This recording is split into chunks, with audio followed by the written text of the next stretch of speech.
Hi, welcome back to Let's Listen. Today's chat is one of my favorites because we're talking about the legends of psychology, the people who shaped how we think, behave, learn, and grow.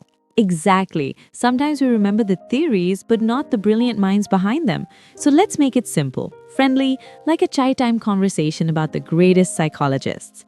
Number 1. Sigmund Freud. He believed our thoughts and behaviors come from hidden, unconscious desires.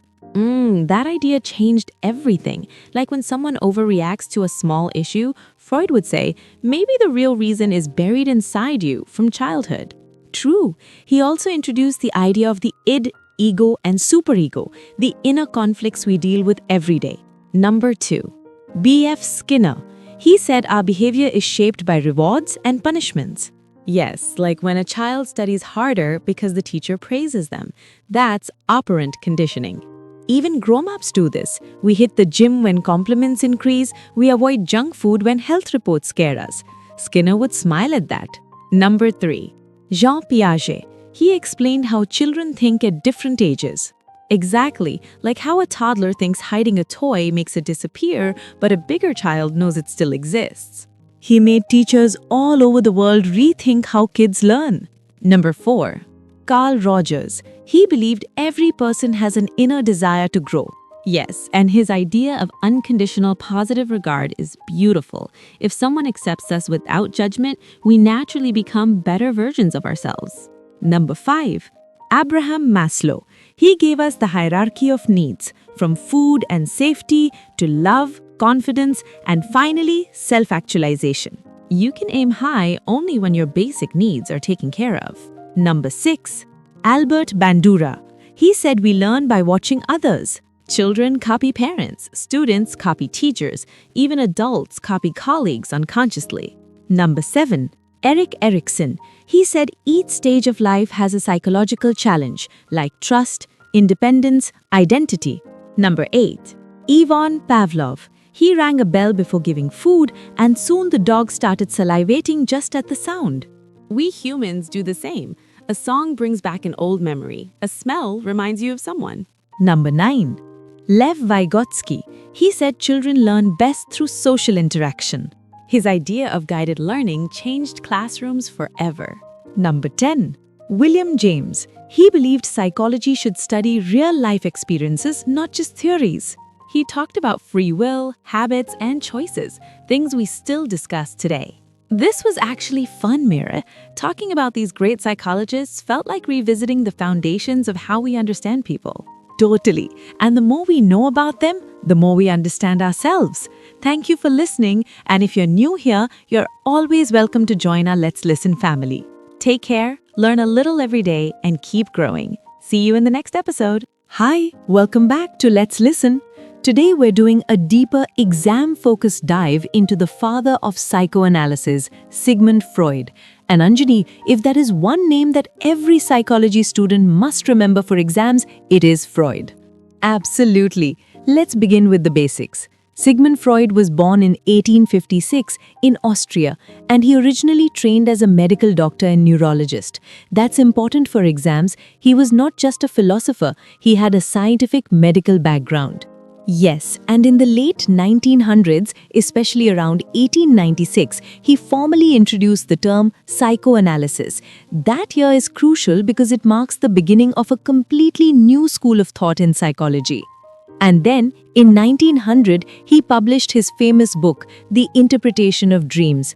For exam answers, this is considered one of his most important works. In this book, he introduced the idea that dreams are the royal road to the unconscious. Now let's talk about his biggest contribution, the concept of the unconscious mind. Freud divided the mind into 3 levels: the conscious, the preconscious, and the unconscious. The conscious is what we are aware of right now. The preconscious contains memories we can easily bring to mind, but the unconscious stores repressed desires, fears, and traumatic experiences. This idea was revolutionary at that time. Before Freud, most people believed behavior was entirely conscious and rational.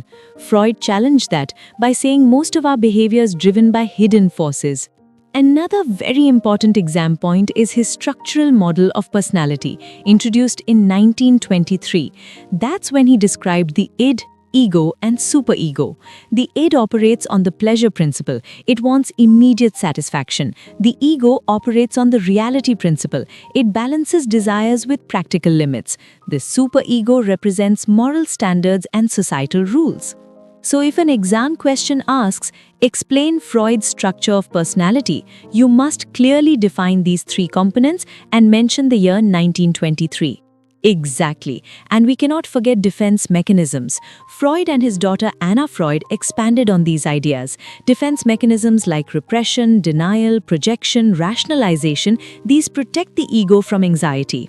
Repression is especially important. Freud believed many psychological disorders are caused by repressed childhood memories. That is why he emphasized early childhood experiences so strongly. Yes, and another major concept is the psychosexual stages of development: oral, anal, phallic, latency, and genital stages. According to Freud, personality is largely formed by the age of 5. That statement alone made his theory both famous and controversial. We should also mention the Oedipus complex, introduced as part of the phallic stage. Though controversial, it remains an important theoretical concept in exams. Even though modern psychology criticizes Freud for lack of scientific evidence, we must remember something important. He opened the door to psychotherapy. Before Freud, there was no structured method of talk therapy. Exactly. Today's counseling techniques evolved from his idea that talking can heal. That is one of his strongest and lasting contributions. So, if we summarize for exams, Freud is known as the father of psychoanalysis. He introduced the unconscious mind, he developed dream analysis, he proposed the id, ego, and superego in 1923, he emphasized childhood experiences and defense mechanisms, and he published the interpretation of dreams in 1900. That's a solid answer structure right there. But beyond exams, Freud made us ask one life-changing question: what hidden forces are shaping my behavior? And that question still echoes in modern psychology. Thank you for joining us in this deeper dive into Sigmund Freud. In our next episode, we'll move to another powerful thinker. Until then, stay curious, stay reflective, and keep listening to Let's Listen. Hi, welcome back to Let's Listen. Today we continue our deep dive series, and we are stepping into the world of behavior through the work of B.F. Skinner. If Freud looked inside the mind, Skinner looked at what we can actually observe. Exactly. Burrhus Frederick Skinner was born in 1904 in the United States. For exams, remember this clearly. Skinner is one of the most important behaviorists of the 20th century. Yes, and he expanded on behaviorism in the 1930s and 1940s. But his most famous contribution is operant conditioning, formally introduced in 1938 in his book The Behavior of Organisms. That year is very important. 1938 marks the clear development of operant conditioning theory. Now let's understand what operant conditioning means. Skinner believed behavior is shaped and maintained by consequences. If a behavior is followed by reinforcement, it increases. If followed by punishment, it decreases. And here comes his famous experiment, the Skinner box. He placed a rat inside a box with a lever. When the rat pressed the lever, it received food. Slowly, the rat learned that pressing the lever brings reward. That reward is called positive reinforcement. Something pleasant is added to increase behavior. Exactly. And he also showed negative reinforcement, which does not mean punishment, it means removing something unpleasant to increase behavior. For example, if a loud noise stops when the rat presses the lever, the rat learns to press it to avoid discomfort. This is very important for exams. Students often confuse negative reinforcement with punishment. They are different. Punishment reduces behavior. Reinforcement increases behavior. Skinner also studied reinforcement schedules: fixed ratio, variable ratio, fixed interval, variable interval. These explain how often rewards are given and how that affects behavior strength. For example, a variable ratio schedule like gambling creates very strong behavior because rewards are unpredictable. That's why slot machines are so addictive. Even social media notifications follow Skinner's principles. We keep checking our phones because rewards, likes, messages are unpredictable. In 1948, Skinner published Walden 2, where he imagined a society built entirely on behavioral principles. Later, in 1953, he published Science in Human Behavior, which further explained how operant conditioning applies to education, work, and social systems. But like Freud, Skinner also faced criticism. Critics said he ignored emotions and internal thoughts. He focused only on observable behavior.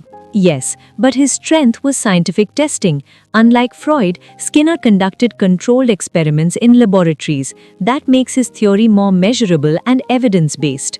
So for exams, remember clearly, born in 1904, operant conditioning introduced in 1938, Skinner box experiment, reinforcement and punishment, reinforcement schedules, applications in education and behavior modification.